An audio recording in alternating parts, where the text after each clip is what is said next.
Boulevard Presbyterian Church. We're located here in Oakland on the corner of Hamilton Street and Park Boulevard. This church has been right here on this location since 1923. And we would love to have you join us.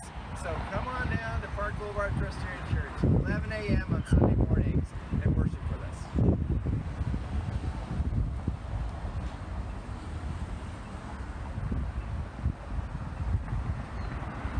Now in the sanctuary of Park Boulevard Presbyterian Church, as you can see here, and we're doing something really unique here at PBPC, what we call a hybrid church. I mentioned that we have reopened now for our Sunday morning service at 11 a.m., so we hope that everyone can come and be physically present with us here in the sanctuary, and it's really wonderful now that we no longer have to wear masks if we've been vaccinated, and people are able to interact and we can sing and worship together. It's been really great to be back. But we also want to continue to include those who are at a distance or who, for whatever reason, are unable to attend in person. So our hybrid service is an in-person and Zoom service that's interactive. And so here you can see we have our soundboard and our computer and our camera. We are trying to make it so that if you attend worship on Zoom, that you can feel like you are really a part of what's happening, that you are interacting, and if you choose, that you can even share with us a prayer request or something that's going on in your life. So Park Boulevard Church, you can come worship with us in person, or you can worship with us on Zoom at 11 a.m. on Sunday morning. We, of course, hope you can be here in person, but we would love to have you join us any way that you can. Well, friends, again, I just want to welcome you to Park Boulevard Presbyterian Church. If we've never had a chance to actually meet you, I just want to invite you again to come on down here and join us. We would love to meet you, love to see you, and love to welcome you into the life of our church. Our mission statement is that Park Boulevard Presbyterian Church is here to help people become committed to Jesus Christ, to become committed to one another, and to become committed to sharing the good news. We are all about following Jesus Christ and really figuring out what that means in our everyday lives. And part of that is that we think it's really important to come together every week to sing, to hear the words, to worship God, and to encourage each other. We believe that we are the family of God. We are the body of Christ right here in this place, in this community, where God has given us the privilege of being and serving.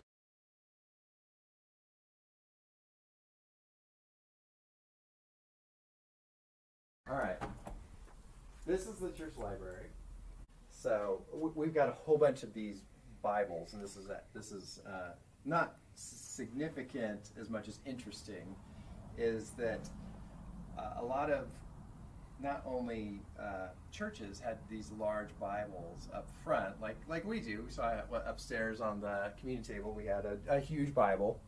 But a lot of families had these huge Bibles.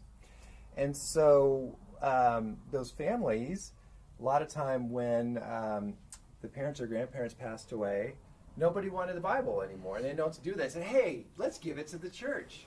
So you'll see over here on the bottom shelf, we've got a whole collection of these giant, ancient Bibles here with their old leather covers, and they're all falling apart and everything. And it's like, well, we have them. We don't know. Who would we give them to? Who would want these nowadays? And we're sort of the repository. This little office is actually in the belfry, at the base of it on the second floor. And there's a cord here. If you pull this really hard,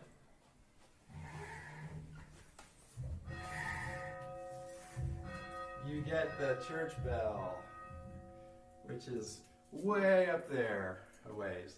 And that's the bell back from the 1915 or so, right in that time, when the church first had their first building.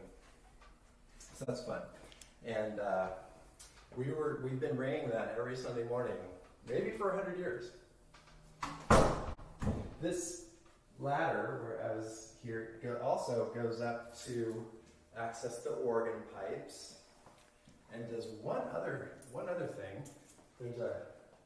wooden ladder that goes straight up, and it takes you up to the crawl space above these lights up here. If these lights need to be changed, you can go all the way up there and very carefully crawl out over the top of them and change them from the top side. Very scary, not something that I would ever want to do. So I'm going to go into what's called, here's our communion font, which is part of the architecture of the building. And so there you see the bowl where the water goes.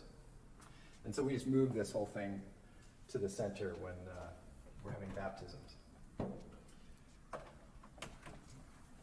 This is the sacristy, which is traditionally where communion is prepared. It's really become a storeroom for all kinds of things. Here we have our communion equipment. I know that's not the right word, but we have our bowls and we have our plates and things that we use. We have portable communion kits. We have some things in here that go way back, we don't really use anymore, but some things that are silver or pewter that are in here, different chalices and things like that, things that probably need to be cleaned and buffed. Some of them, I'm sure, have a story on them. This one, for instance, says, "In memory of Ira and Alan." Oh, he's the guy who wrote the book downstairs that we were looking at. He wrote the history of the first, from 1910 to 1948 of the church. It says, "In memory of Ira and Alan, 1917, ruling elder through 1950." That's a long time. That's 33 years. Park Boulevard Presbyterian Church. So yeah, so that's certainly an important piece of PBPC memorabilia that I've never even seen before, and I just saw it from poking around in here. So that's pretty cool. Here, I've seen these two brass vases in loving memory of John Milton Howe, ruling elder. They're really into ruling elders. 1914 to 1941, elder emeritus. I didn't even know they had those. From 1941 to 1949, presented by his family. By the way, these days we have term limits. Nobody could be an elder from 1914 to 1941, at least not a ruling elder. You would have to stop after 6 years and take a break. And that way you didn't have anyone who was running the church for that long. So if we poked around here, we'd probably be able to find a few more things here. But a lot of it just points to the dedication and love that different people had for this church. This is where we put all of our, we call vestments. So different times of the year, we put up these different tapestries on the lectern. Back in the old days, it would have been on the pulpit. And so there are 4 colors for the church year. There's white, there's green, there's purple, and there's red, depending on the season in the church calendar. Nobody ever goes in here. In this door, there's a secret stairway in here that nobody ever uses. That takes us up to the other side, and there's lots of interesting things just have been stashed up here. Up in the belfry, up in the tower, it would play chimes as if we had a carillon bells up there. And it was a very old mechanical machine. And this is the carillon machine here that even with a little keyboard, somebody could actually play a tune on it. And it would come out through these old speakers way up in the top where the bell is. This has been sitting here not working for probably 50 years. And I mentioned that that fabric cloth that was hanging in the front of the sanctuary. Well, this is where it ended up. It's just sitting here, and here's that light that I was talking about that was hanging from the ceiling, the eternal light or whatever it was called. That's where this ended up. put up here, and probably no one has touched it since that happened 25 or 30 years ago.